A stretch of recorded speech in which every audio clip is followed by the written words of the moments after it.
Hello, hello. Welcome to our book club episode of the week. So, we are kicking off a new book this week, and we're pretty excited. Our next book, or book that we're starting today, is The Homeschooler's Guide to Portfolios and Transcripts. You are welcome to pick up a copy of the book and read along with us. We have page breakdowns on all of our social media channels. Or if you're already drowning and thinking there is absolutely no way I can add one more thing to my plate, we hear you, we get you, and we encourage you to just tune in for the highlights each week. We're happy to talk about it. Exactly. Yeah. So you mentioned excitement over this book. I might be a little overly excited about this book. I don't know. I was reading it and I was just having kind of one of those moments. Like you'd think that I was like stoned or something, which I do not smoke weed anymore. But like back in the day, right? Like where you just like, oh my gosh, this is amazing. This is the best book I've ever read. I was like having one of those moments, but completely stone cold sober. Um, Loved this book. Loved it. I'm like, we're only into chapter 3, and I'm like, this is wonderful. I don't know what it was, but I had a moment. Me and this book were good. I would like to take a moment though to talk about the size of the book. I feel a little bit like I'm in the 90s and this is a road map. Like, you know when you open a map and you're in the front seat and you're trying to like read the road map and it's taking up the whole front seat of the car and you're trying to figure out what is with the size of this book? Right? It's way bigger than my head. Yeah. Like, I do have to say the margins are really wide, which I'm a margin writer. Amanda's not. And so I do love that I can rant and get excited in the margins, and there's a lot of space for me there. But the size of the book feels so unwieldy to me. I'm like, who decided this was a great size to make a book? And then at one point there's a chart that starts on one page, but not at the top, and then continues on to the next page. And I'm like, with the size of this book, you couldn't have fit that freaking chart on one page. Like, yeah, you couldn't have made that work. So I am with you on that. That is weird. There are a bunch of templates to use, and I was thinking the size makes it perfect for that, because if you just photocopy it, you don't have to enlarge it or like try to teeny tiny write in the templates. And I think I will probably use some of the templates. Now, I'm going to say I'm not nearly as excited about this book as Meagan. I think that the book is really written for an unschooler. And maybe that's why I like it so much. Yeah, and I can see why she's super, super stoked about it. I thought there were some useful things in it. I'm not disappointed that I've read it, but I felt like there was a lot of blah, blah, blah, blah in between really useful graphics.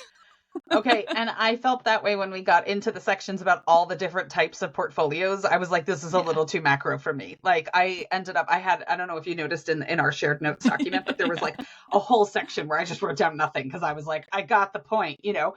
Yeah. So yeah, but I really quite liked it. Maybe it's just, we talked about in the main episode this week that I've been having like a really rough week. And so maybe last night when I finally sat down, I got myself like a little bag of chips and I sat down with my book. Maybe it was like the first moment of peace I'd had all week. And so I was like, this is heavenly. I'm here for this, right? Like I was just in it for the experience. So I'm super excited. So much of it, I was like, oh, I bet Meagan's going to have a lot to say about this. And I think we're going to have really different comments. So it should be a good talk. There were a few points that I wrote down too. I don't know if you looked at my notes column at all, but there were a couple that I wrote down too where I was like, can't wait to hear what Amanda thinks of this, you know, because I was like, I don't think this is Amanda's cup of tea, like just a little particular section, you know, and I was like, so yeah, I think it'll be good. So we both have notes from the same page. Are they the same? Probably not. What do you have? No, they're not. We have so many times when they're on the exact same page and we took different chapter or different paragraphs. Totally different things.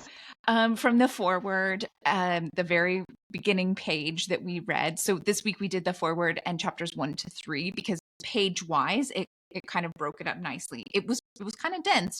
There was a lot there, but so yeah, that very first page, the quote was, "If you've been homeschooling any length of time, you have already started the portfolio and transcript process by keeping or archiving the artifacts of learning. Organizing all the formal and informal stuff of homeschooling into presentation pieces may seem like a daunting task." And I just like, yep. Right. I mean, you tell me a homeschool parent who isn't like, what do we do with this extra crap? Whatever it is, whether you're a workbook parent like me or you're one who, you're like, our queue is completely full of documentaries and there's no room for my fun TV that I want to watch.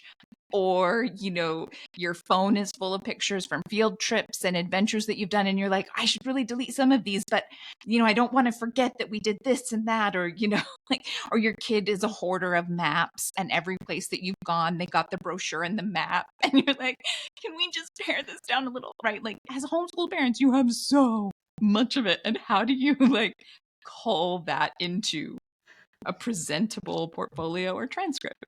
Yeah, I love that. We went through the map phase a while ago, and we had gone on a trip. I don't remember where we were. And I came home, and my girlfriend, Erin, who lives in New York, had sent a New York City subway map and a Metro card for my map kid. And he opened it. He was like, oh, I got to go study this. And I was like, okay. So, I mean, if you need to know how to get to like the Museum of Modern Art, just ask him. He'll tell you, like, from any point. He's got the whole thing down now. And we live in South Carolina. So he's like, I got my map. I'm good. Yeah. I just had a quick note from this page, which was at the bottom.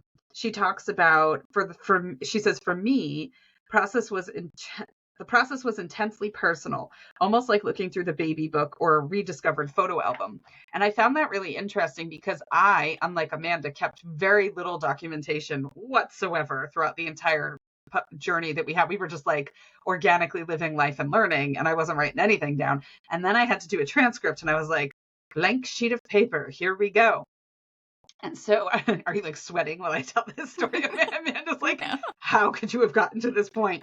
But every year I do a thing for my kids. At the end of the year, I create a family yearbook. And so, and it's got kind of a rhythm and a flow. It's like we start with birthdays, then it goes to holidays, and then it's like travel, and then it's random fun. And then each kid has a section in the book too, where I kind of just put, and it's a Shutterfly book. Let's not get complicated here, right? On Black Friday every year, they do like 70% off their albums, and they're long. I mean, we have pretty eventful years. I mean, sometimes we'll travel 2 or 3 months out of the year. So there's a lot in the travel section, or each kid has 4 or 5 pages of just their accomplishments and stuff like that. And so when I had to do the transcript, I grabbed those and I went, and there was so much stuff that I totally would have forgotten because I never wrote any of it down. That I was like, oh, I forgot about this. I forgot about that. Or like, then I'd see something and it would make me think of something else. I'd have a little leap there. And so for me, I literally did look through photo albums in order to work on building transcripts because they were there and it was super helpful. So if you don't want to write things down, but you want to have a family yearbook, super helpful when it comes time for transcripts. Yeah, well, and this is an excellent example of just 2 very different styles, right? My kid is 10. I still don't have his baby book done. I should really work No, on that. yeah, I don't have that. Um, and the photo albums, I used to do those, and I think they stopped at like 2015, maybe 2016, and I really should get back to that for a family photo album. That'd be great, but I'm not going to. Let's be real. I'm just not good at doing like the recap of the year that way. But if I get in the habit of jotting down every day what we've done, I can do that. If I have, if it's more like a fill out this checklist, that's my thing. I can do that, right? And so it gives me more information I have to sort through when it actually comes time to pull it into something, but it's an easier way for me and my brain to organize the stuff that I need to know. And there, you can do it my way, you can do it Megan's way, you can do it a million other ways Yeah, in between. a Right? variation of all of the above. Yeah. Yeah, exactly. It's all about the fact that, and I'll actually talk about that. That's a note I highlighted for later, but we can get back to the actual book. So next we've got the same. We both said on page 2. So on page 2, for me, I just really liked the graphics. So there's a lot of these pull out text boxes that highlight a lot of stuff has been said. And so the page 2 one is just your personal portfolio. And it talks about what your personal portfolio is for: at home use, self discovery, improvement of instruction. And then it goes on to say personal portfolios have value even if never seen by anyone outside of the home. And I think there's some truth to that. Again, it's not my style, but I appreciated the way this book does that kind of layout. And I found that I put a lot of notes, annotated notes, on those pull-out boxes because it was easier for me to understand what I was supposed to be getting from that section. So I did really like that format of this book. I do like that. I think you got more out of it though than I did on page 2. So it's funny because at the start you said we're covering the forward and chapters 1, 2, and 3 this week. And I'm like, I messaged Amanda last night and I said, I don't think there's any way I'm getting through the forward and chapters 1, 2, and 3 during our allotted time tomorrow. I'm like, I think this is going to be a to be continued mini series about that because I have a lot. So, okay, I'm going to hold up my giant sized book, my billboard sized book, if you happen to be watching. Okay, so these are my notes, right? I mean, I've got the whole thing covered. So, okay, so I loved the fact there's a thing here, and I feel like this fits perfectly with our podcast. On page 2, it says, homeschooling isn't idyllic. There are tough times as well as good ones. At some point during your adolescence, you're probably going to question homeschooling. Am I really learning anything? Does homeschooling make sense? Is it all worth it? This is probably a signal that you need to make learning visible by creating a portfolio. A portfolio will help you see yourself, your skills, and your learning from another perspective. And so I thought for a couple of things, right? It's kind of like you see your kid every day, and so you don't really notice when they grow a whole lot. But then if you send your kid off to summer camp for 3 weeks and they come home, you're like, holy crap, you're like 6 inches taller than when you left, right? And I feel like learning can be much the same way, where we see them all the time. And so it becomes really easy. I mean, how many people do we see doubting their homeschooling?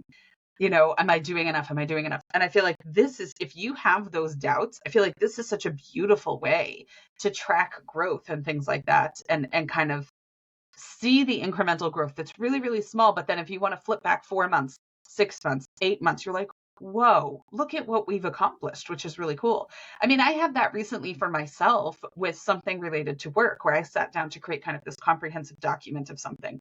And when I was done, I looked at it and I was like, I freaking did that. Like, not the document, what's in the document. I built all of that. And then I was like, no wonder I am so tired. This is a lot. But I didn't recognize how much I had accomplished until I put it all into one document and looked at it. And so Yeah. I loved that perspective, which I thought was really, really cool. And then the other thing that I wrote down on that page was there's a line here that says, it is sometimes difficult to believe what your parents or mentors say about you, that you are always talented and bright, that you are achieving great things. After all, they're your parents. And I remember saying that to my mom when I was a kid and being like, you have to say that. You're my mother, right? And so I've made a point to say to my kids, like, I will always give you honest feedback. I'm a gentle parent, so it's always going to be done really nicely and really kindly and with love. And it's going to be very, very, very soft. But, I've told my daughter, so my daughter's an artist, and she'll be like, are you sure? Do you really think? Do you think this? Do you think that? And I'm like, listen, girlfriend, I'm not going to let you walk out of here looking like a clown. If I really think you look like a clown, I'm going to tell you, right? Or, I'm not going to let you fall on your face and fail. If I think you've missed the mark, I'm going to tell you. It's going to be done in such a gentle way that you might not even know that's what I'm doing, but I'm always going to give you honest feedback. And I think there's that piece of it where if we give them honest feedback instead of always being like, you're just the best, like that's what we do with our dog. You're the best. Who's the cutest girl, right? I mean, the other day she ate a toilet paper flower. Our housekeeper does this thing where she like makes this toilet paper flower, and like it's beautiful when she's done. But I had undid the toilet paper flower and just like set it aside because it's really unnecessary. And the dog ate it, and it's been like a whole joke for the week, And I'm like, but that's how we are with her. You're the cutest girl. You're the smartest girl. You're the best girl, right? And it's like no matter what she does, that's what we say. We can't do that with our kids. It's like we have to be able to give them feedback because otherwise they're not going to believe us when we give them really amazing, awesome feedback. They're going to be like, you have to say that because you're my mom. Yeah. Yeah, I think there's some truth to that. Again, I think for me, it just didn't feel quite as applicable, right? Because for better or worse, we do standardized testing. And he is in a lot of classes where he gets feedback from other teachers, and quite academic, aggressive classes where he gets the feedback. And so for this, I kind of felt like, I don't, again, I think a lot of this is written, and she says it, right? A lot of this is written for unschoolers and helping them kind of get their head around this idea. But it doesn't make it any less valuable or useful. The next note that I have is on page 3. when we kind of embarked upon this amazing and epic reading journey that I am participating in here, um, like, it's not that great. It's good, but it's not great. Um, I was viewing this book as an instruction manual for me as a parent on portfolios and transcripts. And I am loving the focus of kids keeping their own portfolios. I am loving the ownership that they can take over their education, the feedback, the self-observation that they can gain from that. I am loving all of it. And I feel like there was some stuff on page 3 that just had me envisioning like a weekly kind of portfolio download between parent and kiddo. Now, we hadn't done it in portfolio terms before. Our kind of variation of that was vision boarding. And each of my kids had a vision board, and I would sit with them and get ideas of what they wanted to put on there. Because it was really tough in the beginning to sit down and have them say, oh, this is what I want to do. I want to take a class on this, or I want to do that, or what I want to. It was just tough for them to wrap their minds around how to do it, especially the little guy, because he was pretty little when we started it. And so we would sit down and I would ask them questions like, if you can't sleep at night because your brain's going a million miles a minute, what are you thinking about? Right. Or if you had to, talk to a stranger for 30 minutes about a particular topic, what topic would you pick? And why would you want to talk about that? Right. And those are the insights into the things that they value and that are important to them at that time. And they were young, so they're going to change. And then we would say, okay, well, how do you want to dig into some of those things? How could you answer some of the questions that you have that are keeping you awake at night? And we would do some of that stuff. And then we would have regular synchronization meetings about the vision board. How are we on progress towards these goals? Are they still goals? They're little. They don't have to be married to the goals, right? So are these still goals for you? And then they had an accomplishments folder. So when they would achieve something that was on there, or they felt like they had done it to their own satisfaction, it went in the accomplishments folder, which was basically our portfolio of things that we've done. But I loved kind of having those meetings where we would reassess what was on the board, we would add to the board, we would remove things. And so I loved the collaborative nature of the portfolios, the way she's describing them. That's not what I thought we were going to get from this book. So I was very excited. Yeah, I thought that sounded awful, but I also hate read-alongs. I don't homeschool. Oh yeah, I don't like those. Yeah, just, yeah. Okay, so my next An interesting read. I like it. So my next comment was on page 4. And the quote from that was, at times we can get stuck and see only what is going awry. We get caught in over-focusing on the problem. Portfolios can provide us with a wide-angle lens so that we can see the situation from a more objective perspective. And I think that's really true, right? It's a little easier for us because, like I said, I talked about it in our podcast earlier this week. We keep a really comprehensive portfolio that has a ton of work in it. And then from that, each month, 4 pieces get pulled out and submitted to our oversight teacher. So then we have a more culled experience. But because I have this giant binder for each year, it's really easy for me to look at something from the first month of the year and then something from the last month of the year and be able to see what a difference there is in that school year. And that is, that's just part of our homeschooling. That's how we do it. But I can see that if you aren't already doing that, it would be really easy to not see that progression and to not be able to easily just look back and go, oh, he's done so much better. Oh, I forgot that he was only doing this in math and now he can do this. Or I forgot that his writing was so crap. Like, look, now it actually got punctuation, like those kinds of things. And it is important, right? It's easy to get stuck in the weeds, and it's important to pull back and actually see the big picture of where the progress has been. And I like the fact that she, there were a lot of things in here that I thought, that's common sense, but sometimes you need someone to just say it. And so that was one of those. And I have quite a few quotes in my section of things that fall under that category, but it's important for someone to say it so you hear it. And if you're not going to read it, you'll hear me say it through the author. I like it. My next thought was just a really simple, basic one, which was on page 5. And it talked about the fact that in the teenage years, we become more of a facilitator of learning. And I liked the phraseology there because I feel like that's kind of the world that I live in now. So my kids take a whole bunch of classes and stuff, but they're very involved in choosing their classes. And they're, for the most part, self-managing their classes.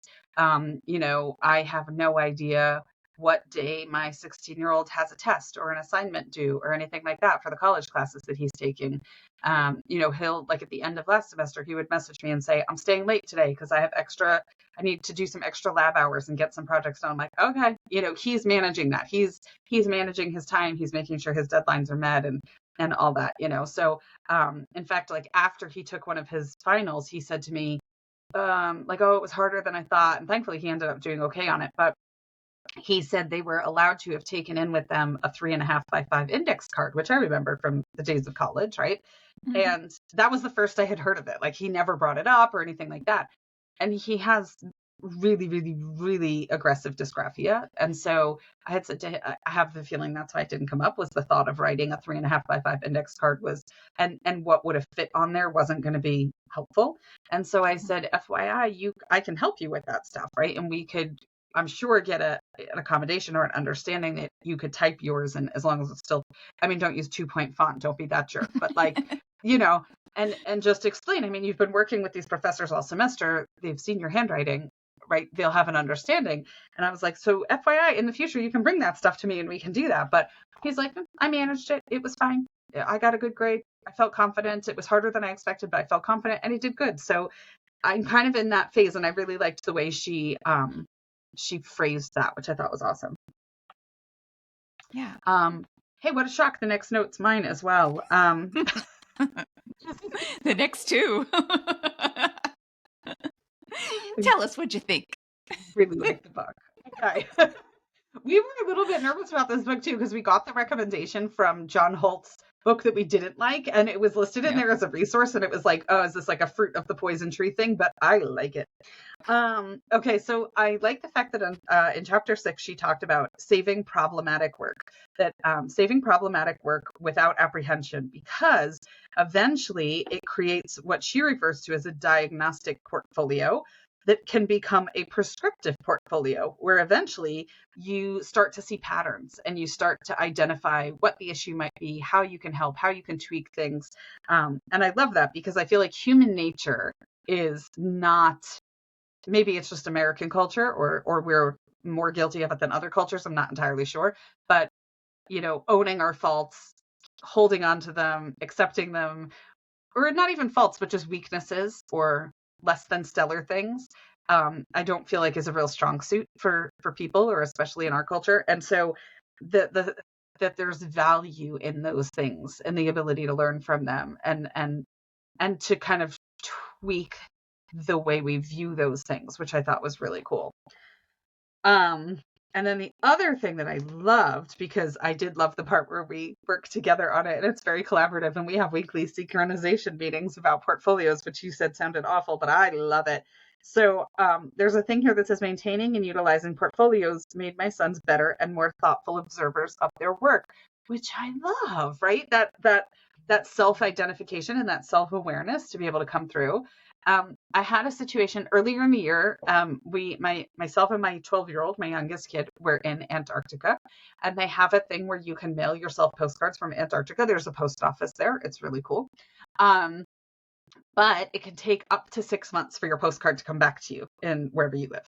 And so they prepared us for that. It wasn't really a big rush, but my kiddo chose to send himself a postcard as well, he also sent one to like his grandma and whatever. And it was so funny because he had it on his desk at home when it finally came. It didn't take 6 months, which was nice. He had it on his desk, and he takes a handwriting class every week on Outschool. He was doing one-on-one tutoring with this person who he really hit it off with, and he's made great progress with. And then he eventually meshed into a group class. And he came down one day with a piece of paper with a letter A written on it, and he had started writing a sentence and noticed the A. So that was all that was there so far. And he brought me that and the postcard from Antarctica. And he goes, look at the difference in my letter A from January until now. But he was so proud. And I didn't notice it. I wasn't there. He was doing on something up in his own room. And so I love that self-awareness and that ability to celebrate their own successes. The whole book just gave me like happy, feel good vibes. So I appreciated that. P.S. I didn't write anything down for page 7, and I see you did, but I have a bunch of highlights and notes on page 7, so I think I missed one. This Of course you do. I don't think you never watched Schitt's Creek, did you? The TV show? No. Uh-uh. It's like the best show ever. So Alexis was in college and she's highlighting and she's got a textbook and she just highlights the whole book, right? And she and her brother have this what turns into a very loving relationship, but there's a lot of sarcasm there. And at one point he's like, I think you missed a sentence, right? That's me in the book. Like, just keep highlighting. Yeah. All right. Well, you go first on page 7, since it's been a lot about my thoughts. Yeah. Okay. So on page 7, for me, there was another great pull-out box. It's titled A Homeschool Practitioner Portfolio. And it says, classroom teachers create portfolios to chronicle their own professional growth. Consider developing a homeschool practitioner portfolio to show how you as a parent have grown and changed because you homeschool. And I thought that was interesting. I'm not likely to do it, but it was a nice idea. And some other people might. It was a feel-good moment. Again, I'm not going to do it, but it was a feel-good moment. And then also there's another one that's called your documentation portfolio. And it's supposed to be used outside of the home, accountability to school officials, etc. And it says specifically a documentation portfolio is designed for the person who reviews it. And for me, that was another one of those things, right? We're talking about a lot of different types of portfolios. At this point, we'll talk about transcripts later, but the beginning half of the book is all about portfolios. And it's easy to get wrapped up in this idea of, like, oh, it's for yourself and it's a personal this and it's, to help show this or that. But it is important to remember kind of going back to that in the workplace or at the college level, applying for university or those kinds of things. It's about the person who's going to read it, right? Mm-hmm. There are certain portfolios that really do depend more on who's going to review it and what they need to get out of it. And then there are others that the person reviewing it is you or your kids or your mom, depending on the person who's doing it. And what that includes is different. And it's just important to keep that in mind as you're working on it. And it was another one of those, that's common sense, but I kind of needed someone to say it. Right? Yeah, I love those moments too, where you're like, this is basic, but it helps reading it somewhere, or it helps the way they phrased it. It just gave me the words to describe thoughts that were floating in my head sometimes. I like that idea. Yeah. All right, I'll jump to page 8. I'll skip my page 7 notes. They weren't that epic. But okay, so this was one of I can't wait to hear what Amanda has to say about this, right? So my margin note says, I wonder how this tinfoil hat stuff is going over with Amanda right now. Because she talks about giving the school the absolute bare minimum to review. If you are required to give something to a school, I am not. Most of the states that I've lived in, I'm trying to think, in Florida, we did a portfolio review with an educator, but it wasn't through the school system. So I've never had to turn something into a school system in my years of homeschooling. But she says, we wisely choose the minimum number of artifacts needed to fulfill the legal requirement and communicate effectively. No more, no less, right? And I think part of that, it's not because I'm sitting here wearing a tinfoil hat. I think part of it is because my oldest kid had a horrendous school experience. And so I am very arm's length. I'm like, I trusted you with my kid once and you couldn't have fucked it up anymore, right? Like, could not have done more damage to this kid if you tried. And so I think for me, it's not like fear of the government, which is what our whole Instagram feed is filled with in the homeschool genre, right? I'm not afraid of the government. It's more just a matter of like, don't intrude on my space. I've got my kid. He's good with me. He's thriving. He's happy. He's succeeding. When I gave him to you, it was a shit show. So leave me alone and stay away from me. But I know you have a solid working relationship with the school system. So I was thinking, Amanda's not going to like this part, I don't think. Yeah, I mean, that's it. I absolutely rolled my eyes. That's my note literally says, I absolutely rolled my eyes at not giving any extra info. And the thing is, right, again, I do have to submit 4 work samples a month to my oversight teacher. And I generally submit exactly 4 work samples a month to my oversight teacher because that's all she wants. And she's always happy with what I send. Every once in a while, I'll be like, I can't really decide between this written thing that we did and this other like worksheet that he did. So I'll send, maybe 4 or 5, and she can pick which one is her favorite to include. Um, but it's not because I'm afraid of government overreach or because I like it was yeah, it's a little, there's some of that in there that I was There's just a bit like, of, oh. yeah, there's a bit of tinfoil hat there, right? Yeah.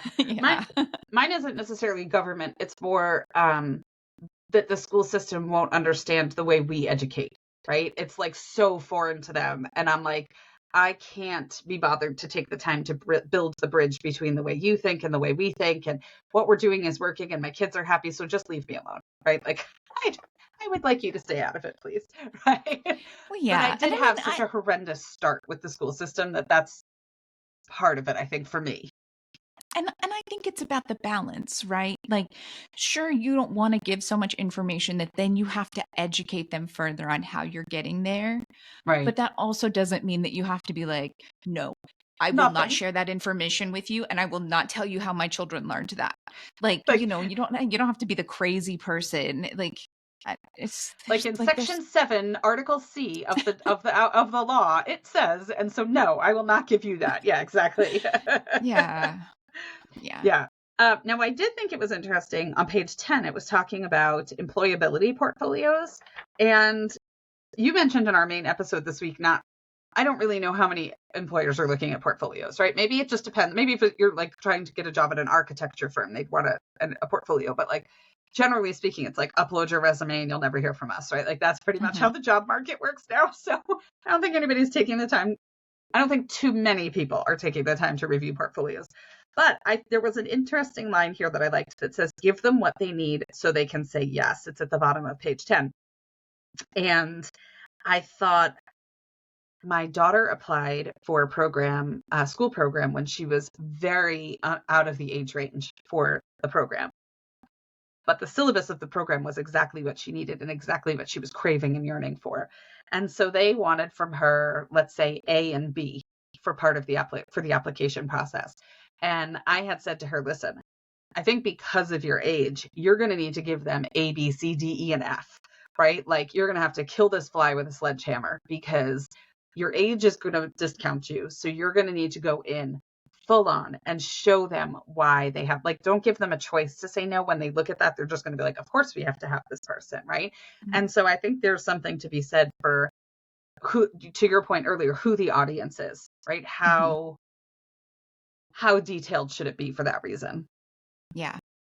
No, absolutely. I had made a note on page 9 and it flows into that perfectly. She's talking about accountability portfolios. And again, it's who is being held accountable. Are you assessing the student, evaluating the parent or the teacher or the homeschool program? What is the purpose? What is the point? And employability portfolios, probably not so much. It probably doesn't apply to our kids much. I mean, if you've got a kid who is trying to get on with a design firm or an architecture firm, it's probably not a 16-year-old. Right. Um, like it's not appropriate here at this point anymore. The book is a little dated, and I think you can really see that here. But to your point, especially with homeschool kids, you don't have to have your homeschool kid doing more advanced things, but it is so common for them to be ahead of same age peers that you may need to have some kind of a portfolio that you can provide that shows, yes, this child has done these things. And yes, they are prepared for this Mm-hmm. next stage, even though it doesn't seem like it. Yeah, I have found myself swimming upstream on that sort of stuff often, where Hmm. you're having to go over and above because of the age discrepancy and say, no, they truly are ready for this and they'll be fine. You just, kind of have to take my word for it. And, it worked in that case, which I thought was awesome. Yeah. Um, I All right. I think think with my time, we're only going to be able to finish chapter 1. But why don't you go ahead? I've Let's made a see. few too many notes. Yeah, we'll end up doing a to be continued on this one because otherwise we'll go on forever. I will go on forever. Sorry, I just lumped you into my obsession with this book. I will go on forever. Love the book. Um, I loved one of the little gray call out boxes at the bottom of page 10, where it says, when asked to produce artifacts and demonstrate or verify learning, make sure they are in a format and a language familiar to those reviewing the materials. And I love that because, and even for you, I mean, you learn so much through travel and museums and, all different sources and stuff like that. And there's people that just don't understand that, right? There's people that their view of education is, you get this textbook, you start at the beginning, you finish close to the end, or, you hit most of it. And that is how we learn this particular subject. And, even though we both approach homeschool differently, neither one of us are completely doing that for something.